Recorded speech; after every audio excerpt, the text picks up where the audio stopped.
The war room smelled of old leather and pine smoke scents Dante, ironclad, had known since boyhood, when his father held councils in this same chamber. 20 years later, the maps had changed, but the weight pressing against his shoulders felt identical.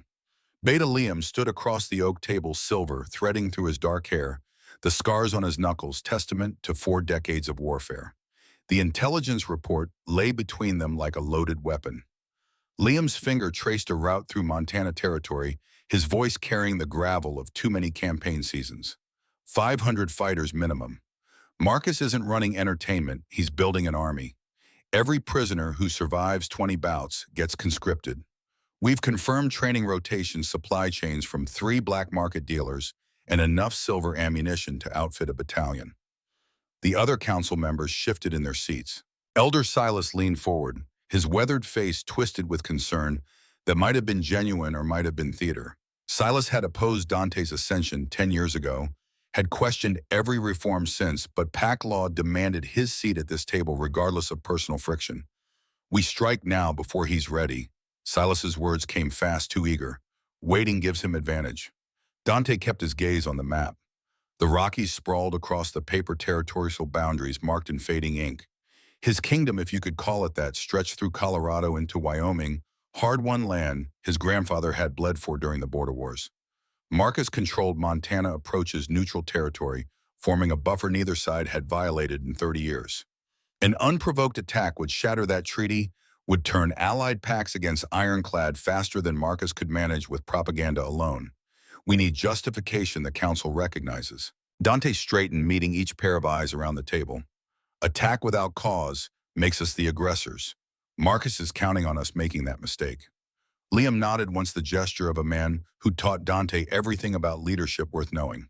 "Since when does defending our territory require permission?" Silas's challenge hung in the air between them, testing. "Since we want allies when Marcus moves. Politics isn't weakness, it's strategy. Anyone who can't see that difference shouldn't be planning wars." The silence that followed carried weight. Dante had learned early that an AlphaKing commanded through presence or as much as words. His father had ruled through fear and gotten a silver blade in the spine from his own beta. Dante chose a different path, though some nights he wondered if mercy would kill him just as surely. "The prophecy still bothers you." Liam's voice dropped low enough the others couldn't hear clearly, a private observation between men who'd fought together since Dante was 15 and stupid enough to think courage alone won battles. Dante's jaw tightened. "White wolves are extinct. My grandfather mounted the last pelt in the archive hall 40 years ago. You were there." "I was." Liam's eyes held something Dante couldn't quite read. "Watched him gut a female, and her mate kept the cub alive for 3 days trying to breed her before she died of injuries." "Your grandfather wasn't a good man, Dante. History shouldn't forget that." The words landed like stones in still water. Dante's lineage carried stains he spent every day trying to wash clean, reforms and justice and mercy that half the kingdom viewed as dangerous weakness. The prophecy Liam mentioned was old pack legend, the kind of myth elders whispered when they wanted to undermine young kings. When the last white wolf rises, the true alpha's reign is secured or shattered. Convenient words for challenging legitimacy. If Marcus believes it, he'll hunt any white wolf that surfaces. Liam gathered the maps, his movements economical and practiced. "Better we don't give him ammunition." "Agreed." Dante dismissed the council with a gesture, watched them file out until only Liam remained. His mentor crossed to the window overlooking training yards where young warriors ran drills in morning cold, their breath fogging in mountain air. "You're going to Blood Moon territory anyway, aren't you, tomorrow? Reconnaissance, only 4 guards disguised as visiting nobility. Marcus has invited me to his fighting pits 3 times in the past year. Time I accepted his hospitality. And if it's a trap, then you'll be a better king than I was." Dante allowed himself a half smile, the kind that never reached his eyes anymore. "Get word to allied packs. Quiet inquiries about support if Marcus moves first. Don't commit. It's just test the waters." Liam clasped his shoulder, the grip of a man who'd carried Dante's wounded body off 2 battlefields and never once asked for anything in return. "Don't get yourself killed playing spy. The kingdom needs you more than it needs intelligence." After he left, Dante stood alone in the war room where his father had planned campaigns that left hundreds dead and nothing resolved. The map showed boundaries but couldn't capture the cost of holding them, the weight of ordering men into situations half wouldn't survive. Leadership meant carrying that weight anyway, meant standing when exhaustion screamed to quit, meant being the man others could follow even when the path led straight into darkness. He'd see Marcus's operation firsthand, gather the evidence needed to move openly, and return before the week ended. Simple reconnaissance. He'd survived worse. The wolf inside him stirred restless in ways it hadn't been for years. Dante ignored it, attributed the sensation to pre-mission nerves, and began preparing for a journey that would unravel every certainty he'd built his reign upon. Arya's hands were steady as she cleaned the blade hidden in the seam of her thin mattress, the movement automatic after 4 months of practice in confined spaces. The cage stank of unwashed bodies and fear 10 prisoners crammed into steel bars designed for livestock transport. Above them, the arena floor creaked under the weight of crowds gathering for tonight's entertainment. She could hear Marcus's voice over the speaker system welcoming distinguished guests with the smooth charm of a man who'd perfected lying until it became indistinguishable from truth. Elena huddled in the corner, watching with eyes that had seen too much and stopped hoping for anything except quick deaths. The older woman had been here 8 months, survived by being invisible, by never causing problems, by accepting that this cage was her coffin and only timing remained uncertain. Arya had learned her story in fragments, former army medic captured during a supply run through neutral territory, sorted with the other broken things deemed worthless except as blood sport. You're doing it again. Elena's whisper barely carried over the crowd noise. That thing where you move like someone who's been trained. They'll notice eventually. Let them notice. Arya kept her voice flat, continued working the blade with movements that spoke of muscle memory earned through repetition. I'm not here to survive, I'm here to hunt. That man you drew, the one you keep asking about. What did he do? Killed my family. Arya slid the blade back into its hiding spot, the motion smooth and practiced. 8 years ago, Hunter Commander Victor Reed led a team through Wyoming backcountry, found a pack that hadn't bothered anyone in 3 generations and slaughtered them for pelts. I was 20 away gathering supplies, came back to bodies and blood and Reed's signature carved into the den wall. He works with Marcus now. I've tracked him for 8 years, and 4 months ago, I finally pinned down his location. So I let Marcus's raiders capture me, let them throw me in here, and I've been patient. Tonight, I stopped being patient. Elena's face had gone pale. You're insane. Even if you get close to Reed, Marcus will kill you. Maybe. Arya stretched, feeling the coiled tension in muscles that had spent too long pretending to be weaker than they were. Or maybe I kill him first and Marcus second, and I walk out of here before anyone understands what happened. You're serious. I've been serious for 8 years. Everything else was preparation. The cage door rattled open before Elena could respond. Guard Riker stood there, keys in one scarred hand expression, carrying the casual cruelty of a man who enjoyed having power over helpless things. The scar across his throat marked him as a survivor of challenges he shouldn't have won, pack politics written in old violence. Your turn, little ghost. Marcus wants to impress his royal guest tonight. You're fighting Crusher. Try to make it entertaining before he kills you. Arya rose smoothly, stepped through the door without resistance. Riker grabbed her arm, fingers digging into muscle, and she let him play the part of terrified prisoner while memorizing the positions of the 3 guards between here and the arena tunnel. She'd mapped this facility in 4 months, knew the rotation schedules, the blind spots, the weak points where a sufficiently motivated prisoner could vanish into Montana wilderness before pursuit organized. But not tonight. Tonight, she needed to be seen, needed to draw attention from the one person in that crowd who could either help or destroy her plans. The AlphaKing had finally accepted Marcus's invitation. If half the whispered stories were true, Dante Ironclad was nothing like his grandfather, commanded loyalty through respect, rather than fear, and might actually listen if she could survive long enough to warn him about the army Marcus was building in these blood-soaked pits. The tunnel smelled like copper and fear, generations of violence soaked into concrete. Other fighters had carved prayers into the walls, desperate pleas to Moon Goddess or any power that might intervene. Arya had stopped praying 8 years ago, when prayers proved less useful than training, when she'd found an ex-Marine living in a Wyoming cabin who taught her that survival required skill, not hope. The arena lights hit like physical force, blinding after the dim holding cells. 50 feet across sand over stone walls rising 15 feet to keep fighters contained, while spectators watch from tiered seating.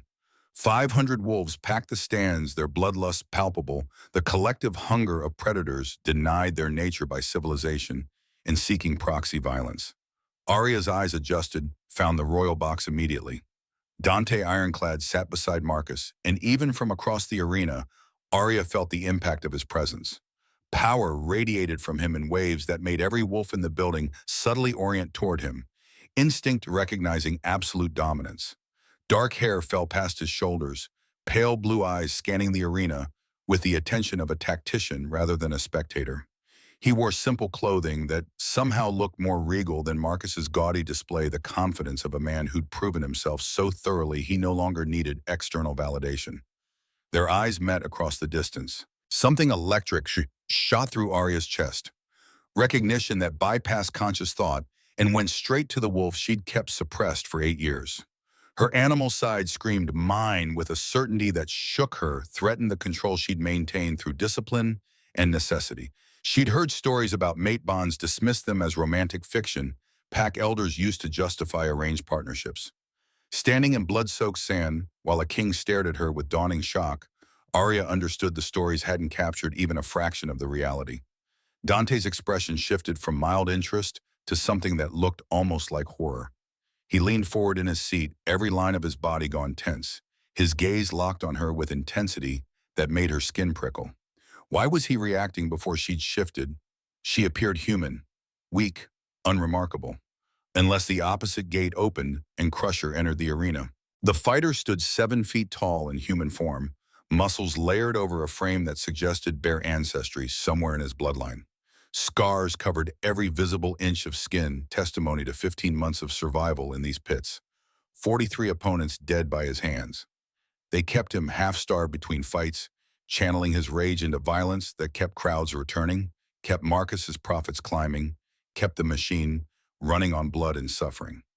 Marcus's voice boomed through speakers, addressing Dante with false hospitality. Honored King, tonight, we present a special exhibition. Our champion, Crusher, against a human prisoner. Let's see how long she survives. The crowd erupted in cheers, bets changing hands, everyone eager to watch something helpless, torn apart for their entertainment.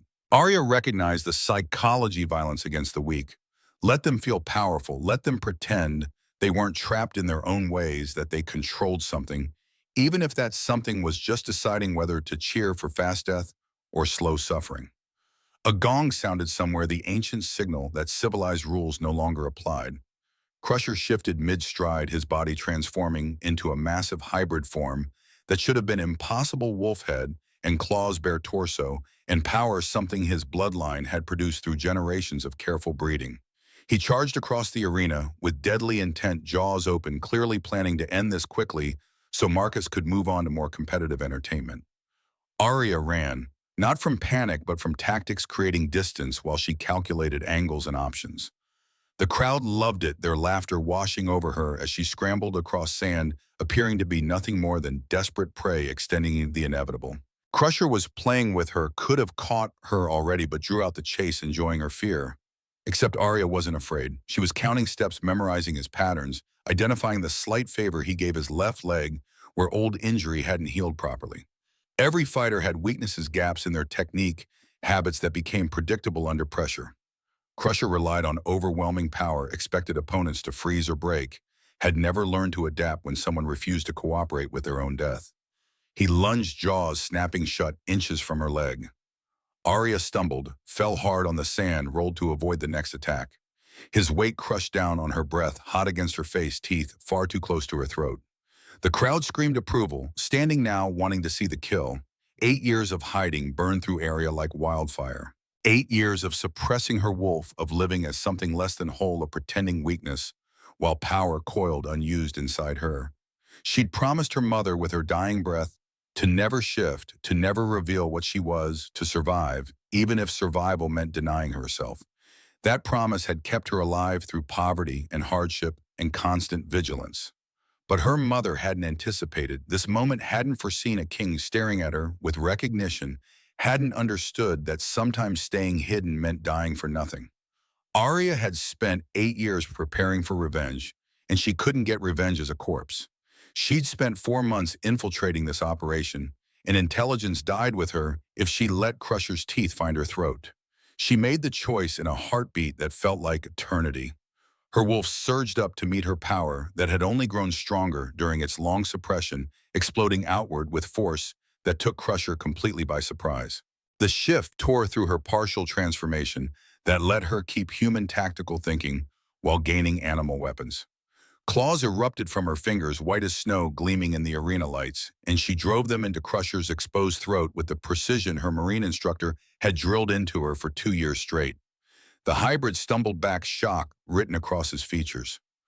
Arya twisted, used his momentum against him, threw his massive form aside using leverage and technique he'd never encountered from pit fighters who only knew raw aggression. She landed in a crouch, claws extended, and for the first time the crowd fell silent, because her claws were white, not ivory or cream or gray, pure white, unmarked, impossible. Arya had kept her wolf suppressed so long she'd forgotten what it felt like to be whole. Power flooded through her every sense, sharpening strength she'd denied herself suddenly available. She was still human-shaped, still thinking with human tactical awareness, but her hands were weapons and her instincts screamed to finish this threat before it recovered. Crusher shifted fully, apparently deciding overwhelming force was the only answer. The brown-gray wolf that emerged was enormous, scarred, deadly. He charged again, learning nothing, expecting power to overcome skill. Arya met him halfway, human agility combined with supernatural strength, and the fight that followed was nothing like the execution Marcus had planned. She didn't have military training as a wolf, but she had it as a human, and this halfway state gave her both toolkits. She used his charges against him, redirected his power, targeted weak points. The injured leg, the blind spot on his left, the ribs that hadn't healed properly from an old break. The crowd had gone, whoa, this wasn't entertainment anymore. This was something they'd never seen. A prisoner fighting like she'd been trained for war. White claws that meant impossible bloodline technique that spoke of experience none of them could explain. Dante Ironclad was on his feet, both hands gripping the railing of his box, pale blue eyes blazing with something between shock and possessive fury. The word that tore from his throat carried alpha command that froze every wolf in the building. Stop! Crusher froze mid-lunge, instinct, overriding intention, 500 years of pack hierarchy demanding obedience when an alpha king spoke. The entire arena went silent, even the bloodthirsty spectators responding to power that transcended entertainment and reminded them what real dominance felt like. Arya straightened slowly, claws still extended, white and gleaming and undeniable. Her chest heaved from exertion, blood marking the sand, some hers, most Crusher's, none of it fatal, but all of it proof this hadn't been the slaughter Marcus advertised. She met Dante's gaze across the space between them, saw recognition there that went beyond surface appearance, felt the mate bond slam into place with certainty that shook her foundation. This wasn't the plan. She'd intended to survive, to get noticed, to find a moment alone where she could warn Dante about Marcus's army. She hadn't anticipated feeling her soul recognize its other half, hadn't prepared for the way her wolf howled with joy at finding what 8 years of loneliness suddenly revealed had been missing. Dante vaulted over the railing, dropped 20 feet to arena sand without apparent effort, supernatural grace making the distance trivial. Every wolf watched as their king crossed the blood-soaked ground toward a prisoner who should have been dead, whose white claws marked her as something legend claimed was extinct, whose existence changed calculations in ways none of them could yet comprehend. Marcus stood in his box expression, cycling through shock, fury, and rapid calculation. Arya could see the wheels turning behind his eyes, weighing options, searching for angles. He'd just lost whatever entertainment value he'd planned, but gained something potentially more valuable if he played this correctly. Dante stopped 10 feet from Arya, close enough to speak without shouting, far enough to not crowd. His voice carried command, but also something else, something that might have been wonder if kings allowed themselves such vulnerable emotions. I felt you the moment you entered this arena, before you shifted, before anyone saw what you are. My wolf recognized yours through suppression, through disguise, through everything. You're magnificent. Arya forced her claws to retract the effort harder than it should have been after 8 years of keeping everything locked down. Her voice came out rough from disuse, 4 months of deliberate silence, ending in words she'd never planned to speak. "Who are you, Dante Ironclad? AlphaKing of Ironclad Pack. And your mate." The mate bond between them hummed with electricity, with certainty, with inevitability that terrified Arya more than Crusher's teeth ever had. She'd spent 8 years trusting no one, depending on nothing except her own skill, surviving alone because alone meant no one could betray her. Finding her mate in an arena designed for death felt like the universe's cruelest joke. "I didn't ask for a mate." Her words came out sharper than intended defense mechanism engaging automatically. "I know." Dante's expression softened slightly, though his posture remained alert, aware of the 500 witnesses in the political powder keg this moment represented. "But ask or not, the bond exists, and I'm getting you out of here. The only question is whether you'll come willingly, or if I need to claim you by King's right and carry you out." Marcus's voice cut through, amplified by his microphone and carrying false apology. "My lord, I had no idea she was anything beyond human. If I'd known she was your mate, she never would have been." Dante turned, and the look he gave Marcus would have frozen a bonfire. "You would have what exactly treated her better, not caged her, not forced her to fight for profit. Tell me, Marcus, what justifies any of this?" His gesture encompassed the arena, the cages visible through tunnel openings, the entire operation Marcus had built on suffering. "Entertainment has always been. This isn't entertainment. This is torture for profit." Dante's voice dropped lower, more dangerous for his control. "I'm taking her. Anyone who objects can take it up with me personally, and I promise you'll regret that conversation." His warriors appeared at tunnel entrances, moving with precision that spoke of training and preparation. They'd been ready for trouble, had positioned themselves during the fight, and now formed a protective cordon between Dante and anyone who might be stupid enough to challenge an Alpha King's claim. Arya watched the political theater unfold, understood she'd become a chess piece in a game she hadn't chosen to play. But chess pieces could make their own moves if they were smart enough, and she hadn't survived 8 years by accepting other people's plans without question. "I'll come." Her words cut through the tension, drew every eye. "But not as property, not as some claimed prize. I'll come because I have information you need, King Ironclad, and because staying here accomplishes nothing." Clear, something that might have been respect flickered across Dante's face. "Crystal, you're not property, you're your mate. I heard you the first time. Don't make me regret this." "I'll do my best." He moved closer, and Arya's instincts screamed both to run and to lean into him, the mate bond pulling while 8 years of learned wariness pushed back. Dante seemed to sense the conflict, kept his movements careful, non-threatening, despite the power radiating from him. "I need to establish the claim publicly so no one questions my right to take you. That means I'm going to touch you. Just my hand on your shoulder. Acceptable?" Arya nodded, once braced herself for contact. When Dante's hand settled on her shoulder, the mate bond surged into fuller existence, golden warmth flooding through her chest. Recognition so profound, it brought tears she refused to shed. Every lonely year, every hard choice, every moment she'd wondered if she'd survive to see. Morning suddenly felt like it had been leading to this impossible moment.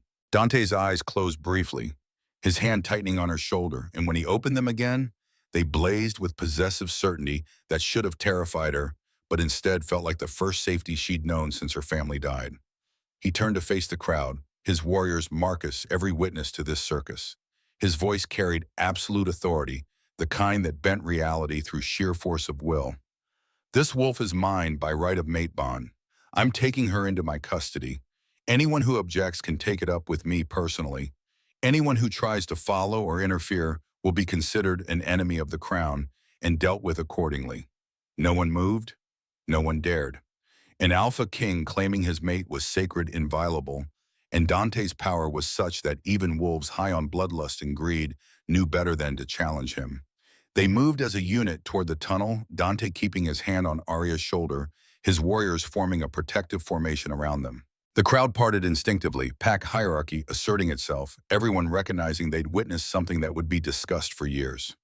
Arya caught sight of Reed in the shadows, the hunter who'd killed her family, standing among Marcus's advisors.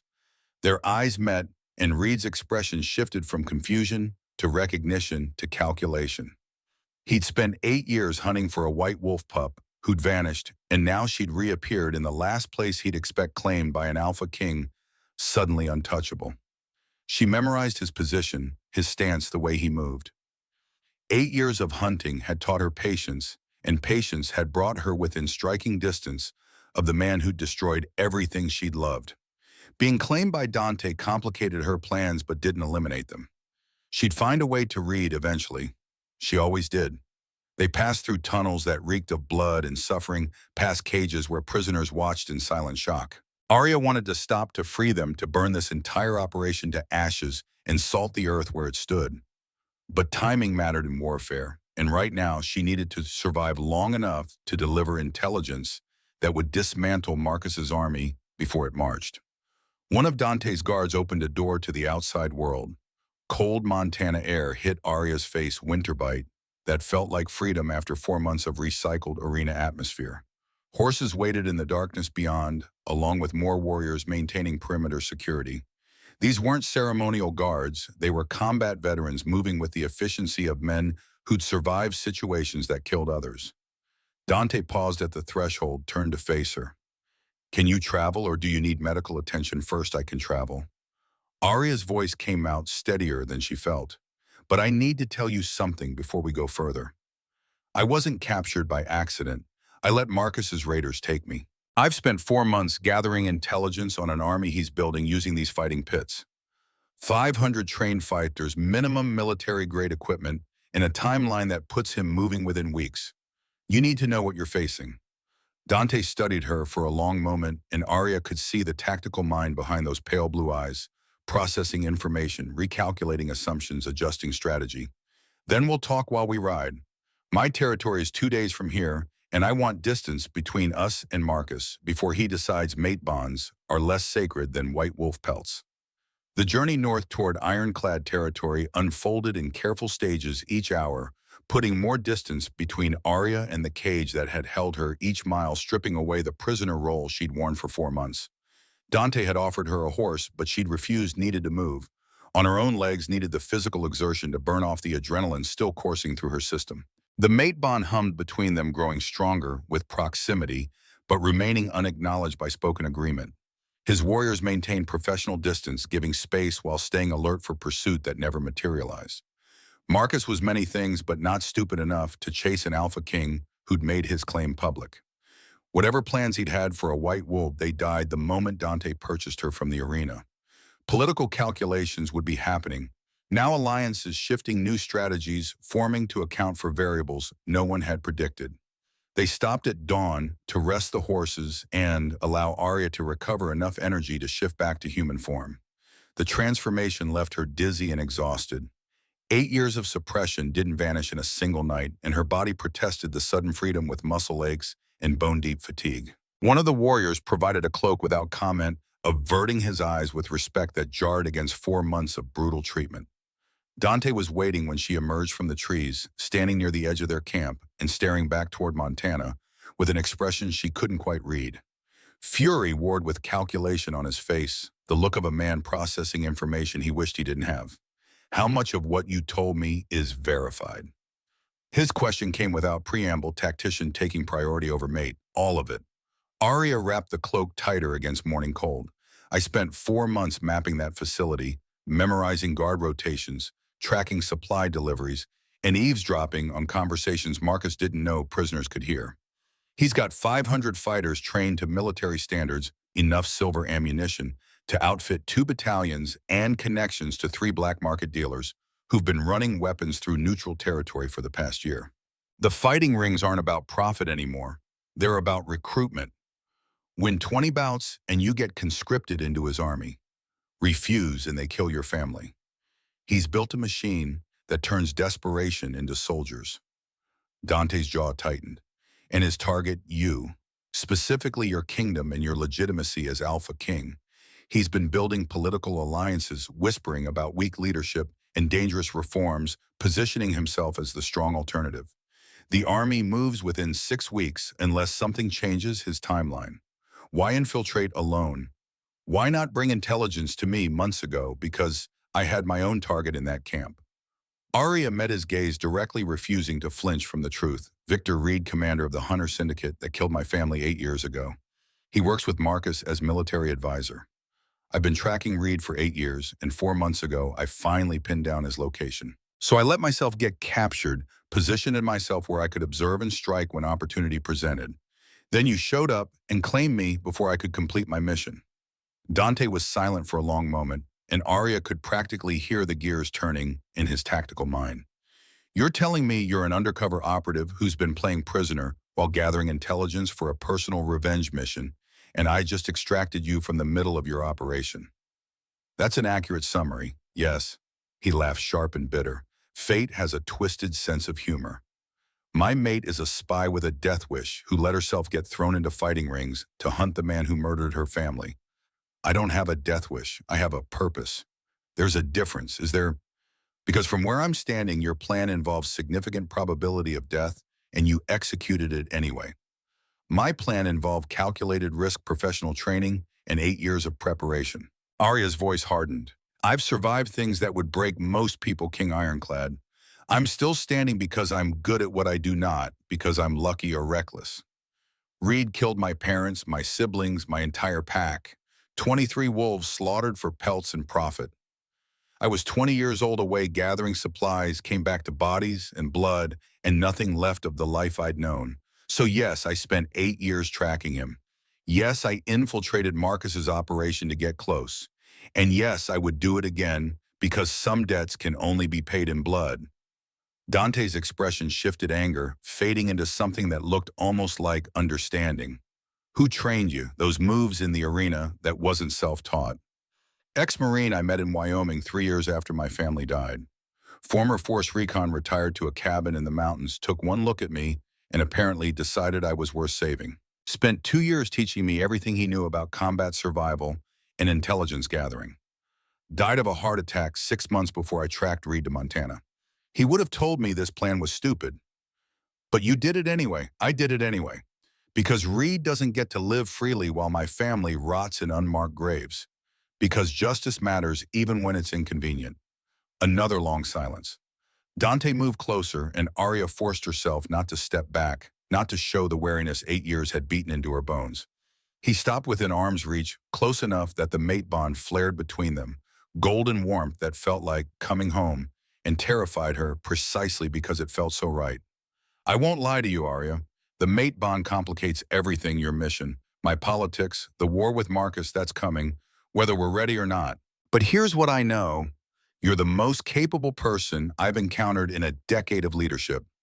You have intelligence I desperately need, and you're my mate whether either of us plan for it. So I'm proposing an alliance. You share what you know about Marcus's operation. You train with my warriors. You help me dismantle the threat he represents. In return, I give you resources, protection, and eventually, when timing's right, I help you get Reed. Arya studied him, searching for deception and finding only the exhausted honesty of a man who'd learned that lies were more trouble than truth. What makes you think I want your help with Reed? Because revenge is easier with allies, because Reed's protected by Marcus's army, and because the mate bond means we're stronger together than separate.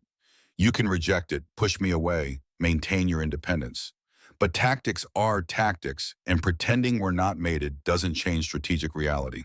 The logic was sound, even if Arya hated admitting it. She'd survived 8 years alone through necessity, but alone also meant limited resources, limited reach, limited ability to effect large-scale change. Dante was offering partnership from a position of strength rather than demanding submission from a position of power. The difference mattered. I'll come to your territory, I'll share intelligence, I'll train with your people and help plan Marcus's defeat. Arya's words came measured, each one a conscious choice. But I'm not accepting the mate bond yet. I don't know you, don't trust you beyond tactical necessity, and I won't promise anything I'm not certain I can deliver. If that's a problem, it's not. Dante's interruption was gentle but firm. Trust is earned, not demanded. You've survived by being careful, by not relying on anyone except yourself. I respect that. So here's my promise. I'll prove I'm worthy of the bond. Prove I'm different from whatever you expect from an AlphaKing. Prove you're safe with me. Take whatever time you need. I'm patient. Somehow those words affected Arya more than any declaration of possession or demand for submission could have. Dante Ironclad spoke like a man who understood that real partnership required choice, that forced bonds broke under pressure, that patience was strength rather than weakness. It didn't erase 8 years of learned wariness, but it cracked the door open just enough to let possibility enter. They traveled for 5 more days through territory that gradually shifted from Montana plains to Colorado mountains, elevation climbing as they moved deeper into ironclad lands. Arya watched Dante interact with his warriors, observed how they responded to orders with respect rather than fear, how he made decisions that considered consequences beyond immediate gain. Beta Liam rode beside them much of the journey, the older man's scarred presence, a constant reminder that warriors aged only if they survived, and survivors learned lessons written in blood. On the third night, Liam found Arya checking weapons by firelight, the ritual of maintenance, something her Marine instructor had drilled into muscle memory. The beta sat across from her without asking permission, his movements economical and unthreatening.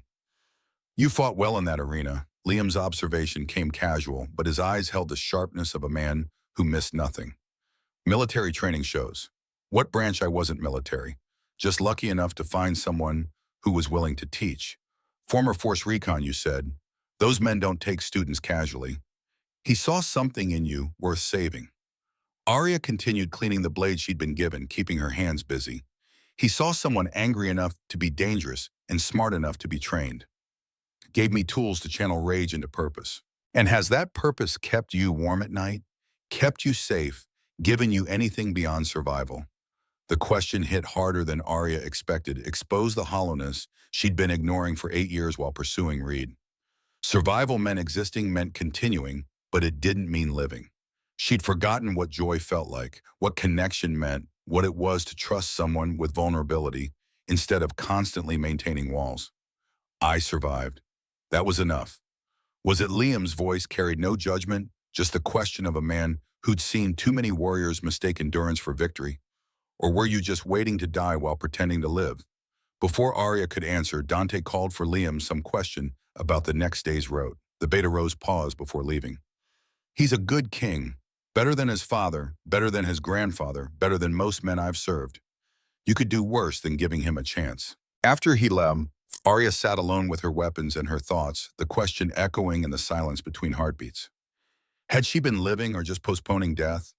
The distinction seemed academic, until she considered it, honestly acknowledged the emptiness that survival-focused existence had carved into her center. She'd been functioning operational, effective, but hollow. Purpose without connection, mission without meaning beyond revenge. The mate bond tugged at her awareness, Dante's presence a compass point she couldn't ignore, no matter how much distance she maintained.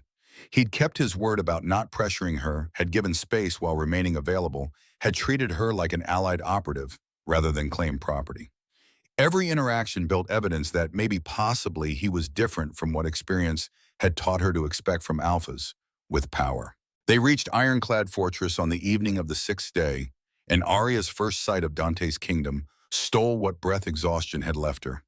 The fortress sprawled across mountainside, massive walls rising from living rock architecture that blended defensive practicality with aesthetic beauty. 1,000 pack members called this home, their lives visible in lit windows and smoke rising from chimneys and training yards and marketplaces, and all the infrastructure that supported community rather than just survival. Dante guided them through gates that opened at his approach, guards saluting with crisp efficiency that spoke of discipline without fear. Pack members gathered as word spread of the AlphaKing's return, their curiosity palpable when they saw the white wolf running beside his horse. Whispers followed their path through fortress streets, speculation building about who she was and what her presence meant. Dante took her directly to the royal residence, bypassing crowds and questions that would come later. The building rose 4-story stone and timber construction that had weathered centuries, windows overlooking valley approaches that would give advance warning of any threat. Inside, warmth radiated from fireplaces, tapestries, covered stone walls, and everything spoke of power wielded with restraint rather than excess. He showed her to quarters that took her breath away, suite of rooms larger than anywhere she'd lived in 8 years, windows with mountain views, furniture that spoke of craftsmanship and care. A bed dominated one room, soft and clean, and nothing like the thin mattress she'd endured for 4 months. A bathing room connected to the bedroom, complete with a tub large enough to submerge in luxury she'd forgotten existed. These are yours. Dante stood in the doorway, giving her space to process. You're free to move throughout ironclad lands as you wish. I'll assign guards for your protection, but they'll maintain distance unless you need them. You're not a prisoner here, Arya. You're my mate and potentially my Luna. Act accordingly. He left before she could respond, the click of the door closing behind him, somehow louder than it should have been. Arya stood alone in quarters designed for royalty, her mind struggling to reconcile 4 months in a cage with this abrupt reversal of fortune. From prisoner to potential queen, in less than a week defied processing required mental adjustment she wasn't certain she could make. She moved through the room, slowly touching expensive fabric and running fingers across carved wood, half convinced this was elaborate illusion that would shatter when she stopped believing in it. The bathing room mirror showed her reflection, gaunt from 4 months of minimal food, bruised from recent fighting, scars marking 8 years of hard living. She looked like someone who'd survived rather than thrived, which was accurate if unflattering. The bath called to her with siren promise of hot water and soap and the chance to wash away 4 months of grime. Arya filled the tub, stripped away clothing that should have been burned rather than washed, and sank into heat that made every muscle simultaneously relax and scream. She stayed until the water cooled, then stayed longer because no one was timing her, because luxury after deprivation felt almost painful in its intensity. Eventually, she dragged herself out, found clean clothing, laid out on the bed, practical rather than fancy size to fit her frame someone had planned ahead. She dressed slowly, exhaustion catching up now that adrenaline had fully faded, 4 months of constant vigilance taking their toll. A knock at the door interrupted her collapse toward the bed. Arya tensed automatically, hand moving toward a weapon she no longer wore. 8 years of learned wariness refusing to acknowledge she might actually be safe. It's Liam, the beta's voice carried through wood, gruff but unthreatening. Dante sent me to check if you need anything before tomorrow. Arya opened the door, found the older man standing with professional distance, his expression carefully neutral. What's tomorrow, War Council? You've got intelligence Dante needs, and the sooner we act on it, the better chance we have of countering Marcus before he moves. Get some sleep tonight, eat breakfast, then we'll gather in the strategy room, and you can tell us everything you learned in those 4 months. The reminder that her value here was tactical rather than personal shouldn't have stung, but it did anyway. Arya nodded acknowledgement, started to close the door, then paused.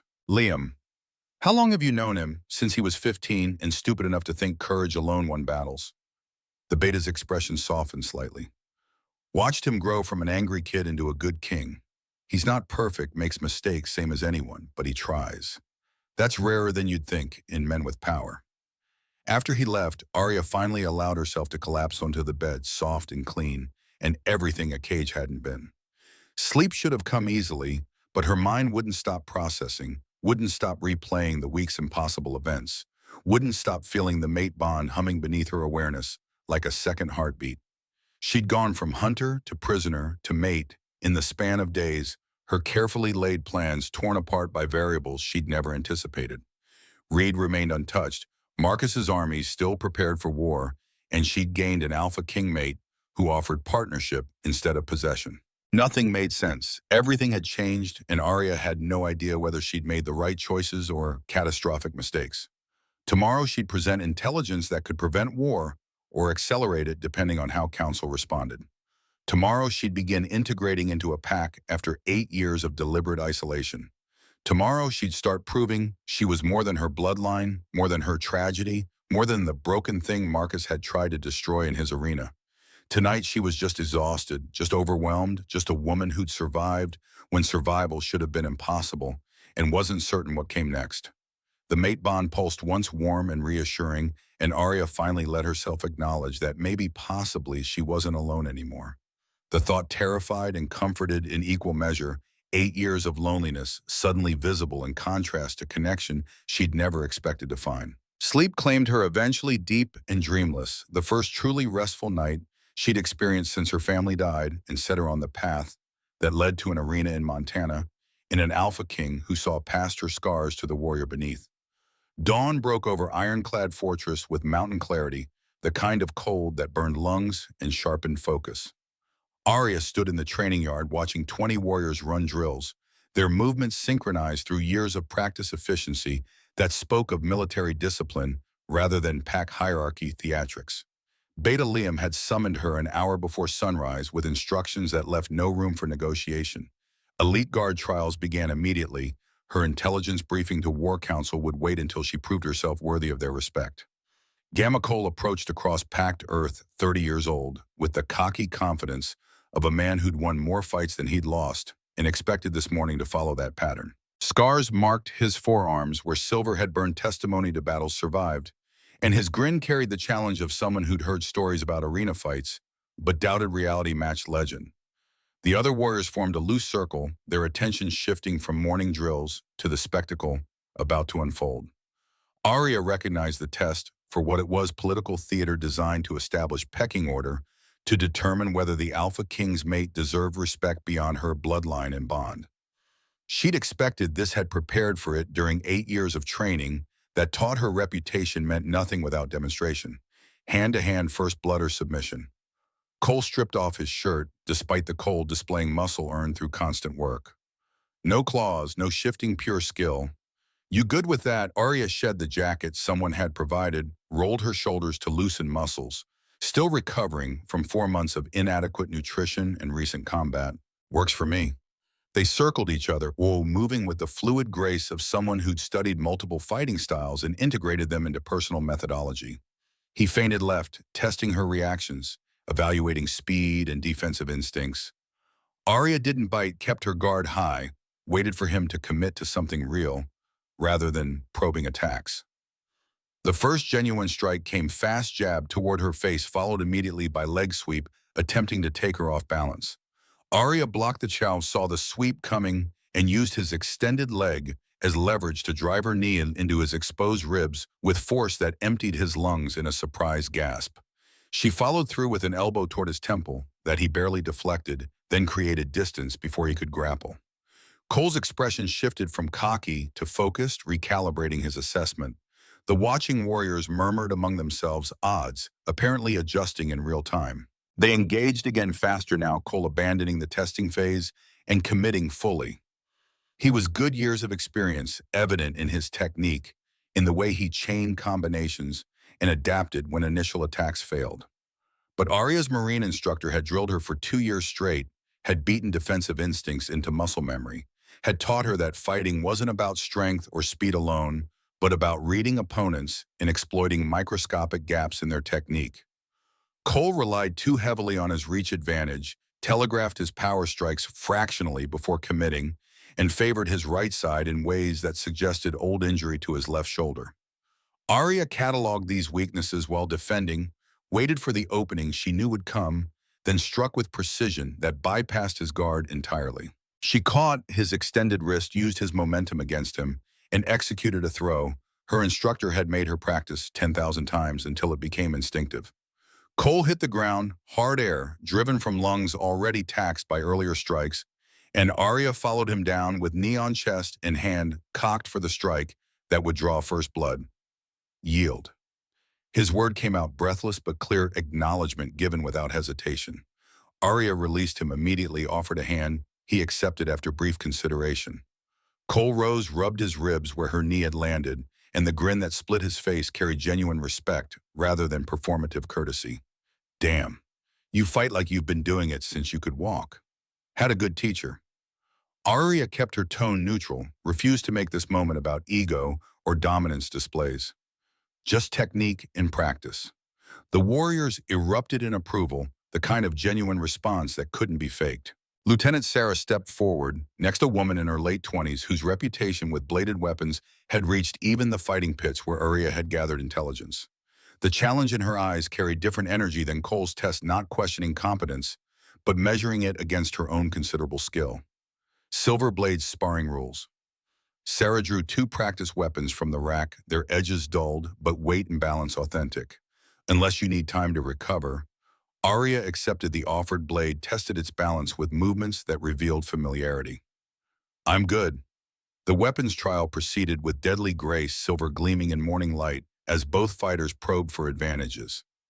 Sarah possessed the fluid economy of a true specialist, every movement purposeful, her blade work exhibiting decades of dedication condensed into technique that bordered on artistry. She was better than Arya, possessed more experience and refinement, but the gap was closer than either had anticipated. They danced across the training yard, blades ringing when they connected, both women pushing hard enough to test limits without crossing into genuine danger. Sarah scored first touch a nick on Arya's shoulder that would have been fatal in real combat. Arya returned the favor 30 seconds later with a thrust that stopped millimeters from Sarah's throat, acknowledgement that either fighter could have ended this if stakes were real. They continued until Sarah called halt, both breathing hard, sweat cooling rapidly in mountain cold. The lieutenant's nod carried Warrior's approval, respect earned through steel rather than words. You've got foundation. Sarah sheathed her practice blade with the casual competence of someone who wore weapons like most people wore clothing. Train with us regularly and you'll develop finesse to match your fundamentals. The tactical trial came last, Liam presenting a scenario that tested strategic thinking rather than physical prowess. Mock target requiring infiltration guard patterns provided team of 5 available objective to retrieve intelligence and exit without casualties. Arya studied the problem for 10 minutes while the watching warriors waited, then presented a plan that utilized the terrain features Liam had described, exploited predictable guard rotation gaps, and included contingencies for 3 different failure modes. Liam listened without interruption, his scarred face revealing nothing until Arya finished. Then he turned to the assembled warriors with expression that might have been satisfaction or might have been vindication. That's a textbook special operations approach. Professional grade, nothing wasted accounts for Murphy's Law. He faced Arya directly, and something in his eyes suggested this trial had carried more weight than the physical ones. You think like someone who's planned real missions with real consequences? Where'd you learn trial and error? Mostly error. Arya refused to elaborate, kept her instructor's memory private. The old Marine had taught her more than tactics. He'd taught her that planning prevented casualties, that details mattered, that arrogance killed more operators than enemy action ever managed. The elite guard accepted her then not as their alpha's mate or as curiosity defined by rare bloodline, but as a warrior who'd proven herself against their standards and met them without excuses or special consideration. Cole clapped her shoulder with the casual familiarity of packmates. Sarah offered training schedule for advanced blade work, and the others integrated her into their formation with the seamless efficiency of professionals recognizing competence. Dante watched from a balcony overlooking the training yard, his presence subtle enough most warriors wouldn't notice, but obvious to anyone who knew where to look. Arya felt his attention like physical pressure, the mate bond transmitting satisfaction and pride. Through connection, she was learning to interpret, despite never having experienced its like before. Liam climbed the stone steps to join his alpha, leaving Arya to pause to field questions from warriors curious about arena fighting and pit tactics. The beta's voice carried just far enough for supernatural hearing to catch fragments. She's exceptional. Haven't seen natural talent like that since your father, and she's got discipline he never bothered developing. Dante's response came quieter, words Arya strained to hear. She's more than exceptional. She survived 8 years alone in conditions that would have broken most people, and she's still standing, still fighting. That takes something beyond skill. The prophecy weighs on you. Liam's observation carried no judgment, just statement of fact between men who'd known each other long enough that pretense was wasted effort. Every day, if the old legends are true, if her survival actually validates my claim to leadership, then her death would destabilize everything we've built. Marcus knows that. Reed knows it. Half the kingdom probably knows it by now. She's not just my mate, she's a political symbol, whether either of us wanted that burden. Then protect her. Give her resources, give her purpose, give her reasons to stay beyond mate bond obligation. She's a weapon, Dante. Point her at targets and let her do what she's trained for. I intend to. Dante's voice hardened with decision. War Council convenes in 2 hours. Time she understands exactly what she's become part of. The strategy room occupied the fortress's central tower windows, providing 360-degree views of approaches, while thick stone walls prevented eavesdropping. Maps covered every available surface, territorial boundaries marked in ink that tracked decades of political shifts, supply routes and defensive positions, and vulnerable points cataloged with military precision. 20 wolves gathered as afternoon sun slanted through eastern windows. Dante's inner circle, the men and women who'd helped build his kingdom from the wreckage his father's death had left.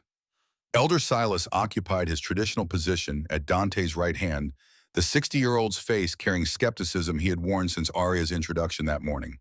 Traditional faction leaders flanked him wolves who'd served three kings and viewed change with suspicion, earned through witnessing reforms, fail spectacularly. Across the table, progressive faction members clustered near Liam and Sarah younger wolves, who'd embraced Dante's vision of leadership through justice rather than domination. Arya stood at the room's periphery present, but not yet integrated her tactical mind, cataloging exits and defensive positions out of habit impossible to break after 8 years of constant vigilance. Dante had positioned himself at the table's head, his posture relaxed but attention sharp, the contradiction of a leader comfortable with power but never complacent about its exercise. Let's begin. Dante's words cut through murmured conversations with casual authority. Arya spent 4 months embedded in Marcus's operation gathering intelligence. Everything she'll share has been verified through our own reconnaissance where possible, and her tactical assessment aligns with every indicator we've tracked independently. Listen carefully, ask questions, but understand the threat is real, and timeline is shorter than we'd prefer. Arya stepped forward, placed herself where everyone could see, and began the briefing she'd mentally rehearsed during sleepless hours. She described Marcus's facility in clinical detail: cage configurations, guard rotations, fighter recruitment pipelines, training regimens that transform desperate prisoners into soldiers, willing to die for promises of freedom or revenge. She outlined supply chains connecting 3 territories, weapon caches hidden in neutral zones, and the financial network that funded operations too expensive for pit-fighting profits alone. The numbers painted a picture council members couldn't ignore. 500 trained fighters minimum, potentially 600, if recent recruitment efforts had succeeded. Military-grade equipment, including silver ammunition, body armor, and communications gear, that suggested Marcus had connections extending beyond traditional pack networks. Timeline indicating coordinated assault within 6 weeks target obviously ironclad territory, with intent to destabilize Dante's rule and install Marcus as dominant power throughout the mountain territories. Elder Silas interrupted before Arya finished, his voice carrying the weight of decades spent in war councils.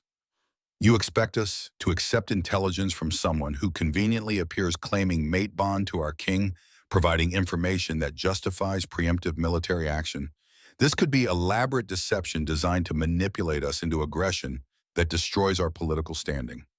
Arya met his challenge without flinching, had anticipated exactly this objection from the moment she'd entered the room.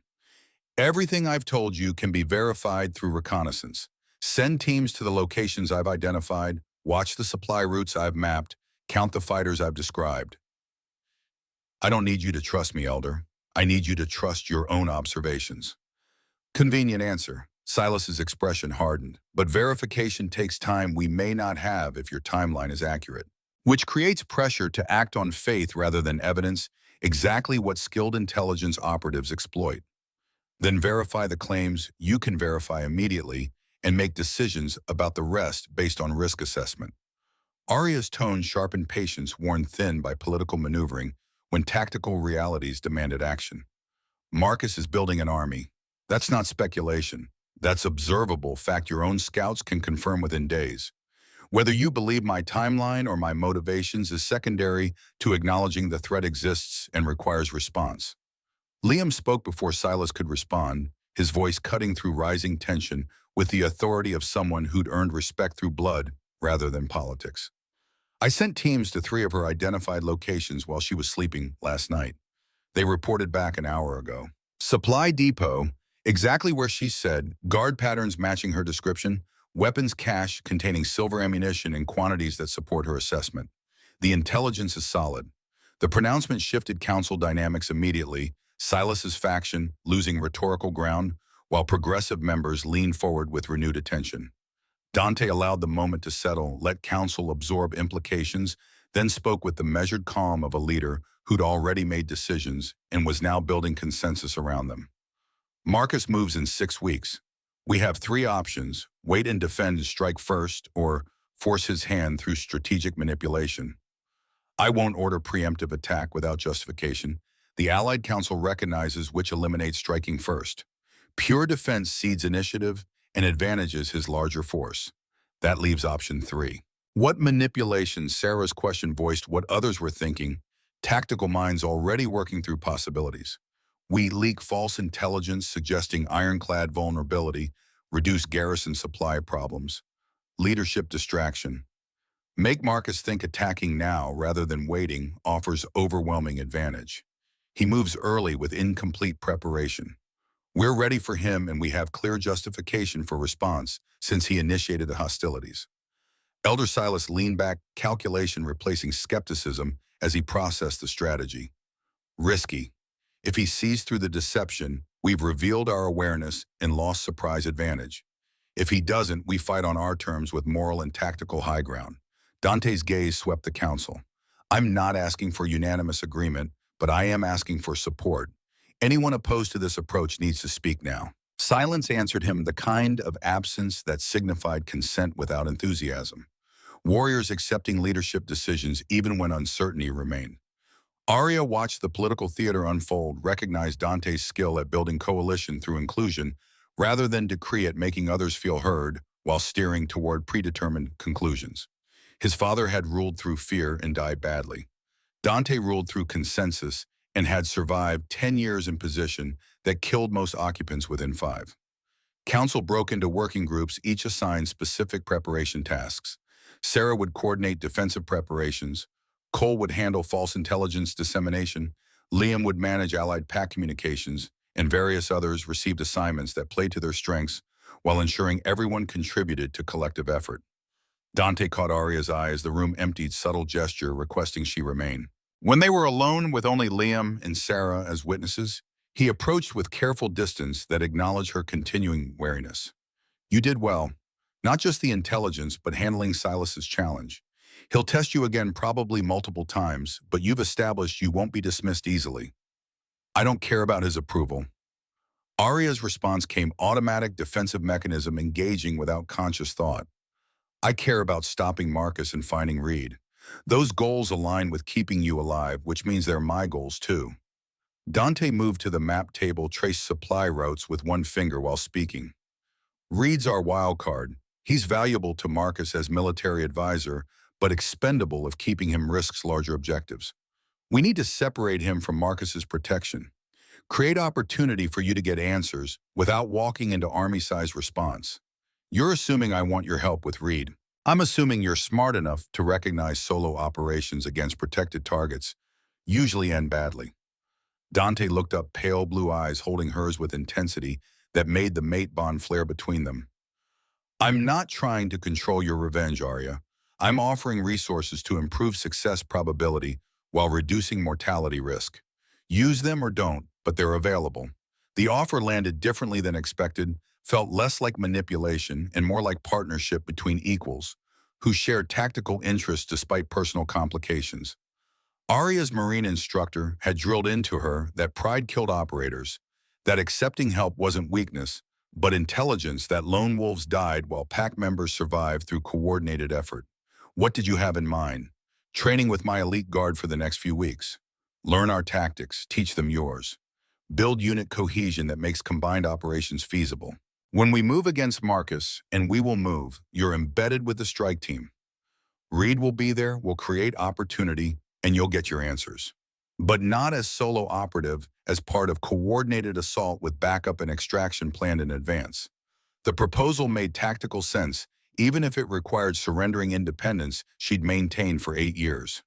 Arya studied Dante, searching for hidden agendas and finding only the exhausted pragmatism of a leader managing multiple crises simultaneously while trying to keep everyone alive long enough to see victory.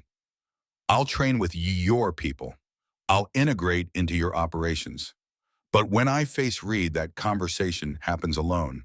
No witnesses, no interference, just him and me and 8 years of questions. Agreed. Dante extended his hand, and after brief hesitation, Arya accepted the gesture. His grip was firm without being crushing, calloused from weapon work. and the contact sent mate bond electricity up her arm with intensity that made them both pause. He released her hand, carefully stepped back to restore distance. Welcome to the team. Weeks blurred together in pattern of training, planning, and preparation that consumed every waking hour. Arya integrated into Elite Guard with efficiency that surprised everyone except Liam, who'd apparently anticipated her adaptability. She ran drills with Cole until they could coordinate attacks through gesture alone, sparred with Sarah, until blade work became conversation requiring no words, and absorbed tactical doctrine that had kept ironclad warriors alive through conflicts that killed less disciplined forces. The physical demands proved welcome distraction from emotional complexity surrounding the mate bond. Dante kept his promise about space, never pushed for acceptance or acknowledgement beyond what she volunteered, but proximity made ignoring connection impossible.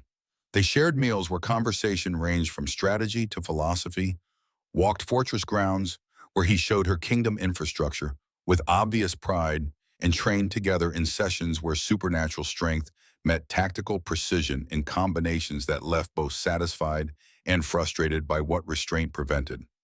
Cole became friend faster than Arya had thought possible, his easy humor and complete lack of judgment creating space where she could relax fractionally. He'd survived his own traumas, family killed in territorial dispute, childhood spent as refugee before Dante's father conscripted him, and recognized in Arya someone who understood that survival left scars invisible to casual observation. You're getting better at not flinching when people approach from behind. Cole's observation came during water break after a particularly brutal hand-to-hand session, his tone carefully neutral to avoid making it seem like criticism. Old habits. Arya drained her canteen, welcomed the cold water's burn. 8 years of hypervigilance doesn't switch off easily. Takes time. Cole settled onto the bench beside her, close enough for camaraderie but far enough to not crowd. I used to sleep with knife under my pillow for 5 years after coming here. Liam finally sat me down and explained that healing meant accepting you were safe even when instincts screamed otherwise. And did you accept it eventually? Cole's grin carried self-awareness. Still wake up ready to fight sometimes, but frequency decreased when I stopped expecting betrayal from people who'd proven trustworthy. Your mate's one of the good ones, you know. Dante doesn't play political games with lives or use loyalty as currency. He's just decent, rare quality in kings. Arya didn't respond immediately, uncomfortable with conversations that pushed toward acknowledging feelings she hadn't fully processed. The mate bond hummed beneath awareness, golden warmth that had become constant companion, and ignoring it required active effort that grew more difficult daily. I don't know how to trust like that anymore. Her admission surprised her vulnerability, emerging without permission. Everyone I've trusted ended up dead or disappeared or proved they were using me. Easier to stay self-sufficient. Easier, sure. Cole's voice softened with understanding. But easier isn't always better. Sometimes the hard thing letting people in, accepting help, building connections, that's what makes survival worth the effort. Before Arya could formulate response, Sarah appeared in the training yard entrance, her expression carrying urgency that bypassed courtesy. We've got situation. Intel team just reported back from Montana surveillance. Marcus's supply depot was hit last night. Weapons cache destroyed. Someone beat us to it. The War Council reconvened in controlled chaos, everyone processing implications of unexpected development. Aerial reconnaissance confirmed Sarah's report depot area had identified was smoking rubble guards dead, and enough evidence scattered to indicate professional operation executed with precision and speed. The attack bore hallmarks of military special operations rather than random raiders, which raised questions nobody wanted to answer. Who has capability to pull that off? Silas Hawalis voiced what others were thinking, suspicion evident in every syllable. Convenient timing that intelligence comes from her and suddenly facilities start exploding. Arya bit back the defensive response that surged up, forced herself to think tactically rather than emotionally. She hadn't ordered any strikes, hadn't communicated with anyone outside ironclad territory, but explaining that required they believe her trust she hadn't yet established with traditional faction members who viewed her as dangerous outsider. Could be allied pact taking initiative. Liam studied the reconnaissance photos spread across the table. We shared some intelligence with border territories as part of coalition building. One of them might have decided to act independently. Or it's trap. Sarah's tactical mind worked through scenarios eliminating impossibilities to find probabilities. Marcus discovers we're aware of his operations stages attack on his own facilities to make us think someone else is involved. We investigate, walk into a prepared ambush. He gets justification for immediate assault. Dante remains silent, pale blue eyes distant with thought processes Arya was learning to recognize. The Alpha King processed information differently than others, saw patterns and connections that required explaining to people who thought more linearly. When he finally spoke, his words carried the weight of decision already made. Send verification team to 2 other locations Arya identified. If they're also hit, we know someone's running coordinated operation. If they're intact, we assume this was isolated incident and adjust planning accordingly. Meanwhile, we accelerate our own preparations. If this was Marcus's trap or someone else's intervention, either scenario means timelines compressed. The meeting dissolved into action items, everyone moving to execute assignments that would reveal whether mysterious depot destruction represented opportunity or crisis. Arya remained at the periphery, watching organizational efficiency that resulted from years of training and trust from warriors who'd fought together long enough to anticipate needs without extensive communication. Dante found her after the room emptied. His approach signaled far enough in advance that she'd steeled herself for conversation she'd been avoiding. He stopped at respectful distance, gave her space to control the interaction, but his expression carried concern that transcended tactical considerations. Talk to me. What's going through your head right now? Arya weighed responses, discarded comfortable lies in favor of uncomfortable truth. That was my intelligence that got acted on. If it was allied pack, I contributed to an action I didn't authorize. If it was Marcus's trap, I walked into manipulation. Either way, I'm responsible for consequences I didn't intend and can't control. That's new territory. Welcome to leadership. Dante's words carried hard-earned wisdom. Every decision creates ripples you can't predict or manage. The question isn't whether unintended consequences emerge, but whether you can live with them when they do. How do you live with them? Badly most nights. Dante moved to the window, stared out at mountains that held his kingdom and all the lives depending on his decisions. I second-guess everything, replay scenarios, trying to find better choices, carry the weight of people who died following my orders. But I keep leading anyway because the alternative paralysis from fear of mistakes gets more people killed than decisive action with occasional errors. That's bleak comfort. Wasn't trying to comfort you. Dante turned back to face her, and something in his expression suggested he was done with careful distance and political correctness. You want comforting words about how everything works out and decisions become clear and leading is a noble calling. Find someone else. I'll give you truth. Leadership is weight that never lifts responsibility, that never ends, and knowledge that your choices determine whether people live or die. It's awful.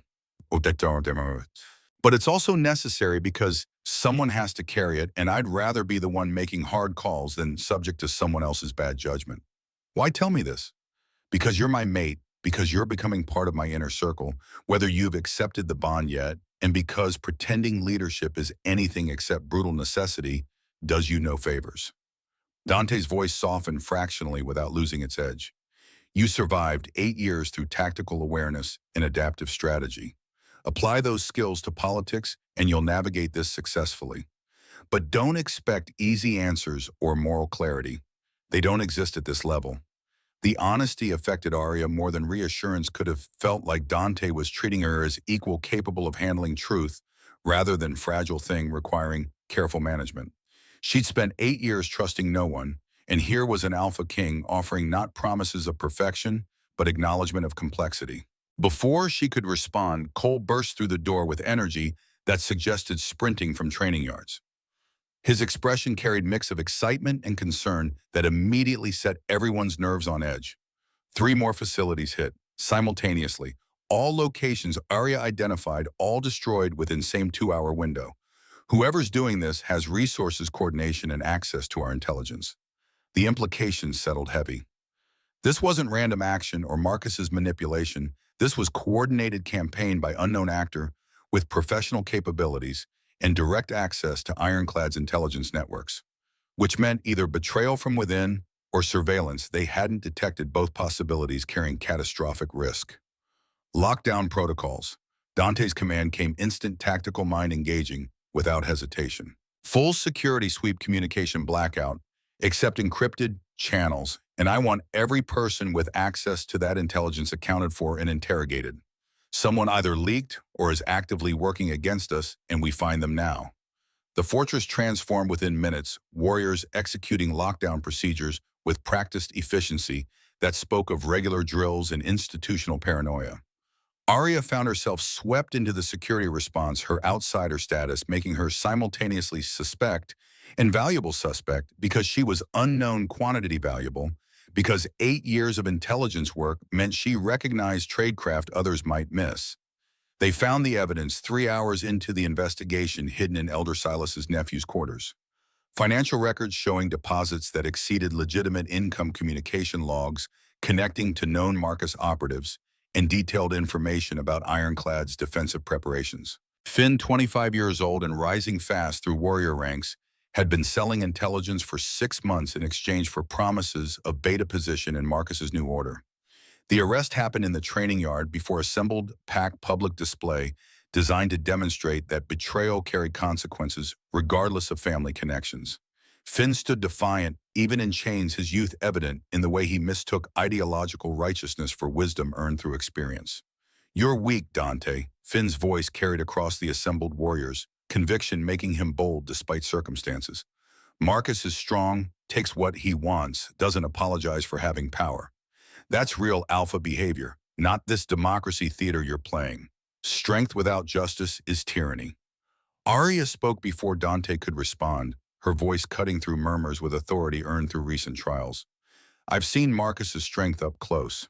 Watched him cage innocents, force them to fight for entertainment, build empire on suffering of people who couldn't defend themselves.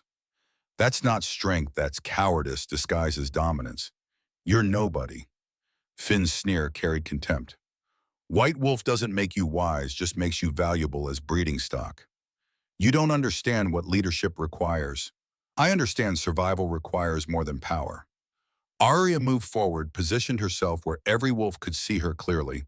"Your precious Marcus runs fighting rings where prisoners are tortured to death for crowds' amusement. He traffics slaves, murders innocents, and profits from suffering. That's the strength you admire.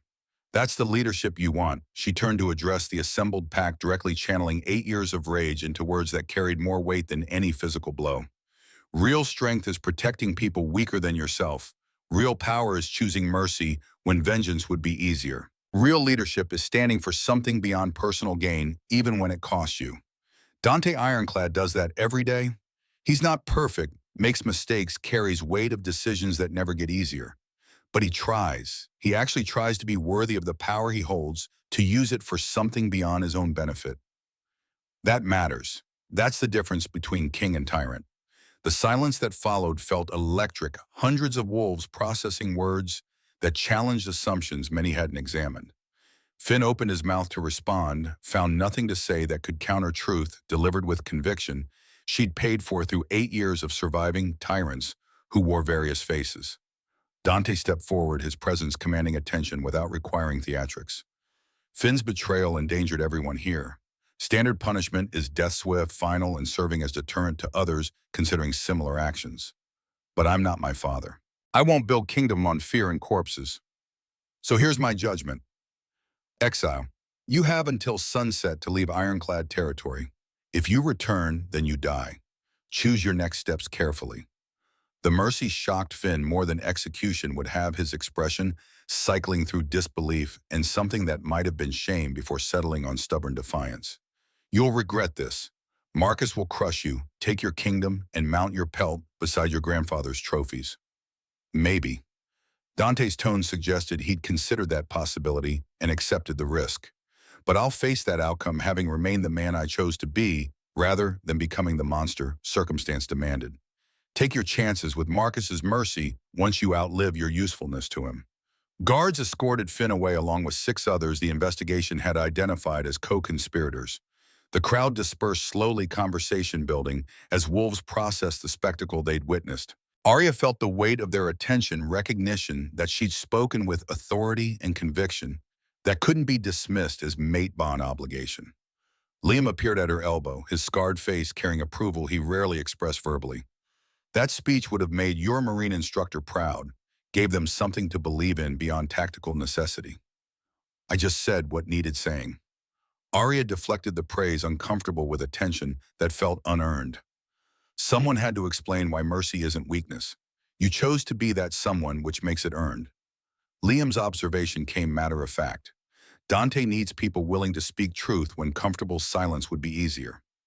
You're becoming one of those people, whether you plan for it or not. After he departed, Arya stood alone in the emptying yard, processing truth she'd been avoiding.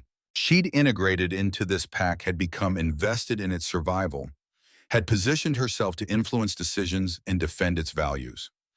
8 years of deliberate isolation were ending not through conscious choice, but through gradual accumulation of connections, impossible to maintain while claiming independence. Dante found her there as sunset painted mountains in shades of amber and gold, his approach unhurried and signaled far enough in advance she couldn't claim surprise. He stood beside her in comfortable silence, both watching light fade and darkness gather, the daily reminder that time passed, whether humans acknowledged it or not. You didn't have to defend me publicly. His words came quiet observation rather than complaint. Yes, I did. Arya kept her gaze on the horizon, found it easier to speak truth while not making eye contact. Because Finn was wrong about strength and leadership, and someone needed to explain that publicly so others understood the difference. You rule through justice, not domination. That matters. Does it matter enough that you're reconsidering the mate bond? The question landed with weight Arya had anticipated and dreaded equally. The mate bond had grown stronger over weeks of proximity and shared purpose. Golden warmth that pulsed beneath awareness constantly. Now connection impossible to ignore, despite years of practiced, emotional distance. She'd felt it during training, when Dante demonstrated techniques during councils, when his tactical mind solved problems others couldn't see, during quiet moments, when exhaustion broke down walls she'd maintained through discipline alone. I don't know. Her honesty surprised, her vulnerability emerging without permission. I'm not who I was 8 years ago when my family died. That girl believed in pacts and trust and permanent connections. I've become someone who survives alone because trusting others proved fatal. Accepting the mate bond means surrendering independence. I've maintained through discipline and sacrifice.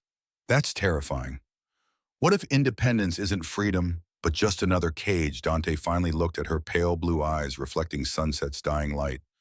What if connection isn't weakness, but strength you've been denying yourself because trauma taught you the wrong lessons? Or what if opening myself to bond means losing the edge that's kept me alive? What if I become someone who depends on you and then you or betray him at your to prove you're like everyone else who disappointed me? Arya's voice cracked fractionally despite efforts at control. I've survived by trusting nothing except my own capabilities.